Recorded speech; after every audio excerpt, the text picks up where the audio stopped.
You know, for the longest time, the playbook for protecting your wealth was pretty simple. But we're looking at a world, let's say a 2026 scenario, where everything is changing. A new kind of global instability is forcing a complete rethink. So today, we're going to dive into how the world's wealthy are adapting and why your citizenship, yeah, your passport, might just be the most important asset you own. Wow, this quote, it really just sets the scene, doesn't it? It paints this picture of a sudden, claustrophobic reality where it doesn't matter how much money you have or how luxurious your life is if you can't actually move. It's this powerful image of freedom just vanishing overnight. And that, right there, is the big question we're tackling. What do you do when the very places you ran to for safety suddenly become traps? Let's get into what that actually looks like. So, for years, decades really, the go-to move was getting a Gulf residency. Think Dubai, think Doha. And the deal was incredible, right? Zero tax, world-class everything. But this hypothetical 2026 crisis we're talking about has exposed a single fatal flaw in that whole strategy. I mean, just look at the contrast here. The difference between the dream and the new reality is just night and day. The sales pitch was always about tax-free living, stability, neutrality. But in this scenario, all of that goes out the window when the airspace closes and regional chaos kicks in. The safe haven has literally become a gilded cage. Okay, so you might be thinking the biggest problem is just being physically stuck, right? Well, not exactly. Turns out the real dangers, the ones that can truly wreck you, are often invisible. They're hidden deep inside the global financial system. And this brings us to the first massive threat, nationality-based risk profiling. This is such a critical concept to understand. It means, almost overnight, the passport you hold can become a huge financial liability. It's got nothing to do with you personally. It's a computer algorithm looking at your nationality and deciding your money is suddenly too risky to touch. And believe me, this isn't a slow burn. This is a financial domino effect that happens in a flash. A crisis erupts somewhere, your region gets flagged as high risk, a bank's algorithm flags your passport, and boom, your international transfers are blocked, your accounts are frozen. You could be thousands of miles away from the trouble, but financially, you are completely paralyzed. And if you think that's bad, hold on, because the dangers don't stop there. Let's say you actually manage to get out, to relocate temporarily. Well, that very move can spring another, incredibly expensive trap, especially if you happen to land somewhere like the UK. 45%. Just let that number sink in.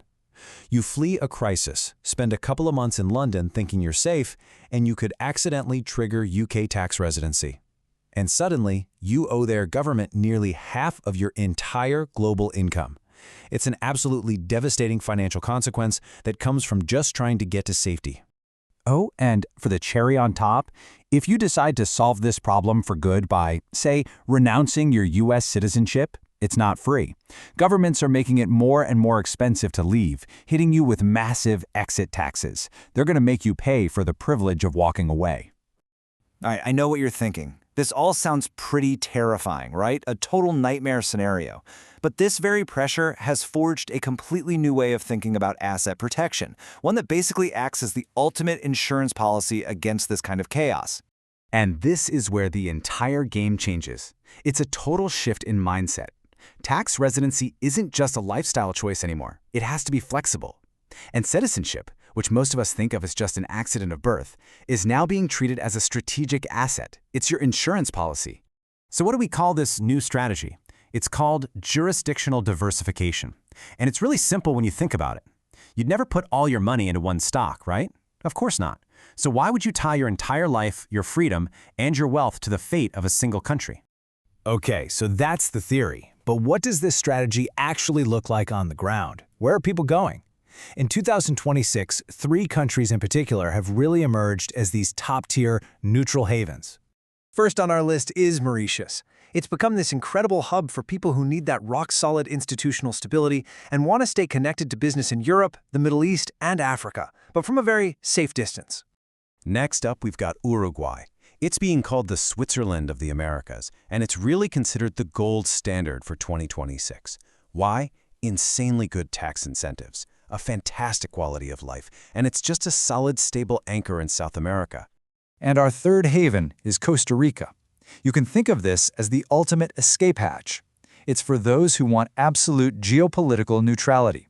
I mean, the country doesn't even have an army. Combined with its tax system, it's a true fortress of peace and financial privacy. So let's break these down side by side, because there is no single best option. It all depends on your goal. Uruguay offers this incredible 11-year tax holiday on foreign income, but the buy-in is higher.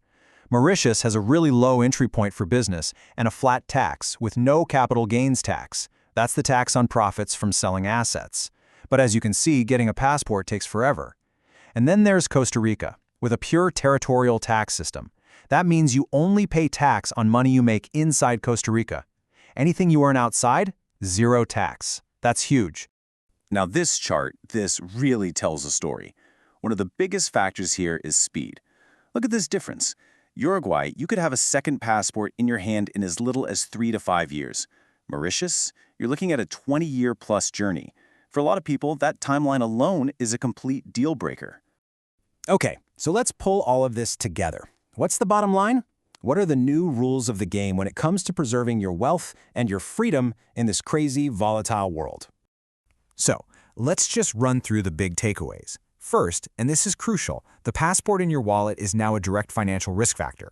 Second, remember that a temporary escape can backfire and trap you in a permanent tax nightmare. Third, there are smart alternatives out there, those neutral havens like Uruguay, Mauritius, and Costa Rica. And finally, putting it all together, a second citizenship is no longer a nice-to-have, it's how you de-risk your entire life. This quote just sums it all up perfectly. A second passport is no longer a luxury item for getting through airport lines faster, it's a fundamental security tool. It's an actual kill switch that lets you disconnect from a crisis before it consumes you. And that leaves us with one final thought, a question for you to really think about. In a world this unpredictable, where borders can close and your bank can freeze your money based on nothing more than your nationality, is the passport you hold your single most valuable asset? Or has it become your single biggest liability?